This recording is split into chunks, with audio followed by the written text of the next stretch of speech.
If you take a look at the finished product on your head, you'll see some milling marks on there, and we actually put on here CNC milled. You can see the milling marks on the face. It gives you a sweet spot ID, and then there's multi-directional CNC mill marks on it.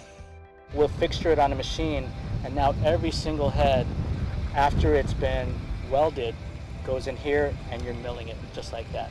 The face will be thinner, lighter, and more precise in shape.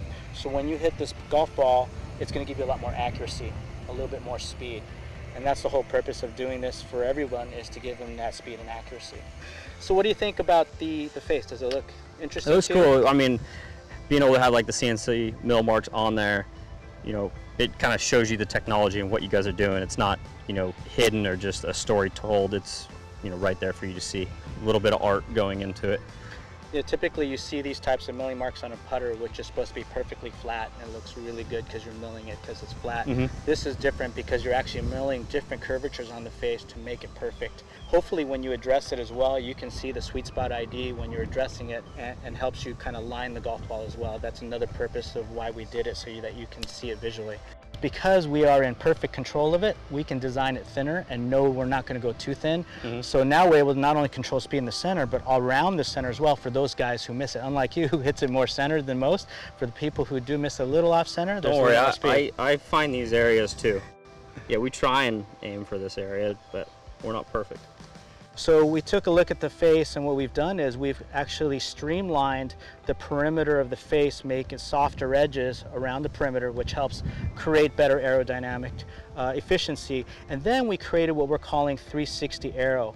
And it starts with the crown and having aero trips that are in different directions. So as you're downswing, even though it's facing this way, you're starting with aerodynamics working in one direction. As you square the face, it helps to work in the frontal direction. But it doesn't stop there. One of the things we wanted to do was create aerodynamics without having high CG. So we actually figured out a way to use polymer trips on the top. So this is lightweight. It's lighter than titanium, than what the material would be, so it saves us enough weight so we can make that CG low and forward the way you like it.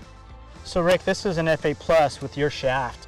What we did is took a cue from you, and actually we're taking this 2KXV shaft, maybe not in your 72 or X, but we're offering this as the standard shaft. So our shafts this year are actually the aftermarket shafts like you would play. We're offering this in all the flexes, and we're actually offering this in different options. So we have this in the 2KXV green as well, and letting people choose what's the right shaft for them. The beauty of it is now the consumer not only gets the exact head which you get to play on tour, but they have the same type of consistency as we're just talking about.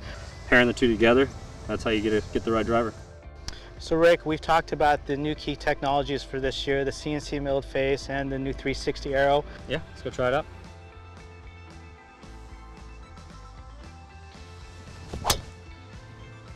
What do you think about, how did it come off the face?